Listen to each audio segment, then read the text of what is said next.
Hey guys, Level Cap here, and today in gaming we cover a massive Battlefield leak, Warzone gets a balance update, Super Mario 64 is going next level, and much more. Full audio from the Battlefield 6 reveal trailer has allegedly leaked. The clip contains what sounds like a countdown and rocket launch with soldiers yelling about stuff while some thunderous music plays. The audio has a modern sound to it, which might indicate leaks about the game being set in the near future are genuine.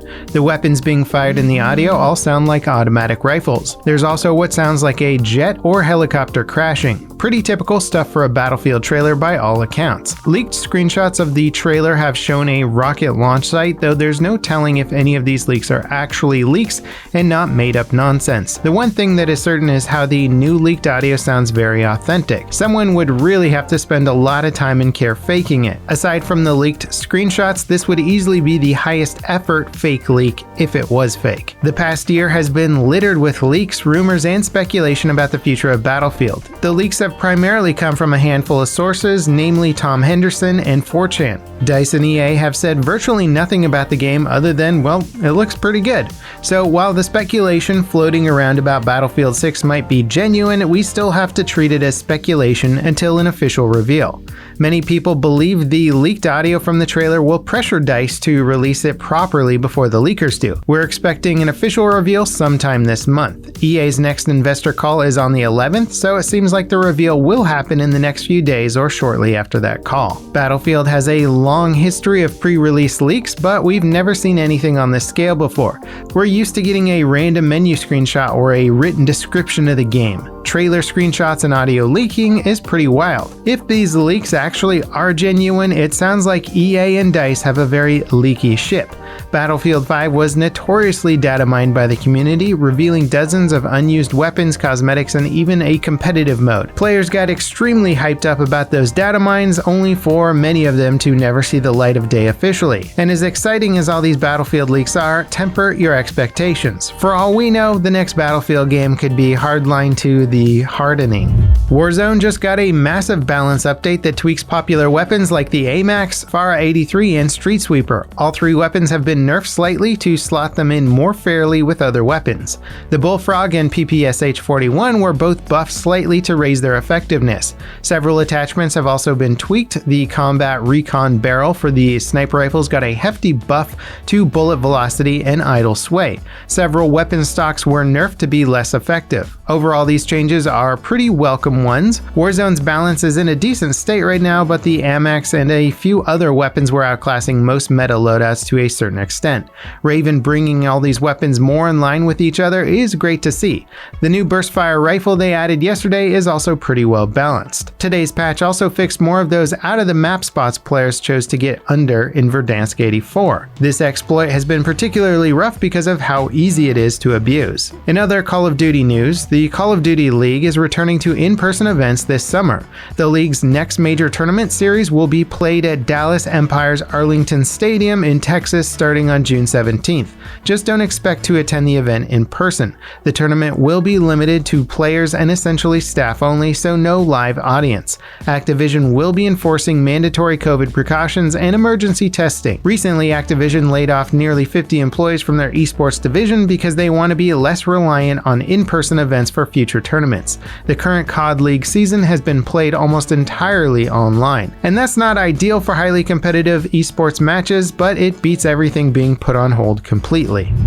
If Nintendo won't, the community will when it comes to a proper Super Mario 64 remaster. Modders have created a PC port of the iconic game that supports ray tracing, 4K textures, 60 FPS, permadeath, new moves, and more. You can download it now and enable ray tracing on supported GPUs. The mod has been out for about a year, but the ray tracing update is brand new. It is considered very much a work in progress, so don't expect a mind-blowing presentation at first glance. The mod's developer had to manually add dynamic light sources to all the levels to enable ray tracing. They've also had to replace several models, textures, and assets to make them interact with the lights properly. In a nutshell, the mod's ray tracing support in its current state is an alpha, and it's only going to improve over time. The Witcher 3's developers are working on next-gen ports of the iconic game, but it sounds like they'll be leaning on community mods to do some heavy lifting for the visual upgrades. They're reportedly in talks with the developers of Witcher 3 HD Reworked mod to incorporate it officially. The mod replaces all of the game's textures with AI upscales that have been manually adjusted for accuracy.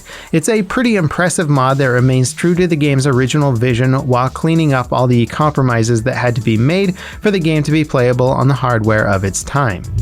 The PC port for PlayStation exclusive Days Gone is shaping up to be very impressive. New official screenshots of the port show incredibly detailed character models with absolutely gorgeous lighting.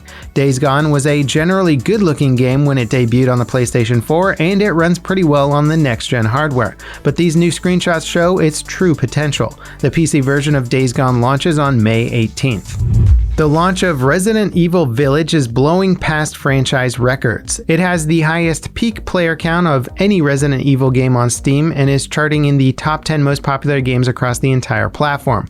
While that's somewhat expected given the hype surrounding the game's marketing, it seems entirely earned. Reviews of the game rave about its quality gameplay, story, and visuals. User reviews are also very positive. It's currently sitting at around 80,000 concurrent players. For reference, Resident Evil 7 only ever managed to peak at 20,000. Of course, the game was coming out off the back of the franchise's worst reviewed games and had a lot to prove, but it's turned out to be one of the best Resident Evil games yet. By all accounts, Village is another slam dunk.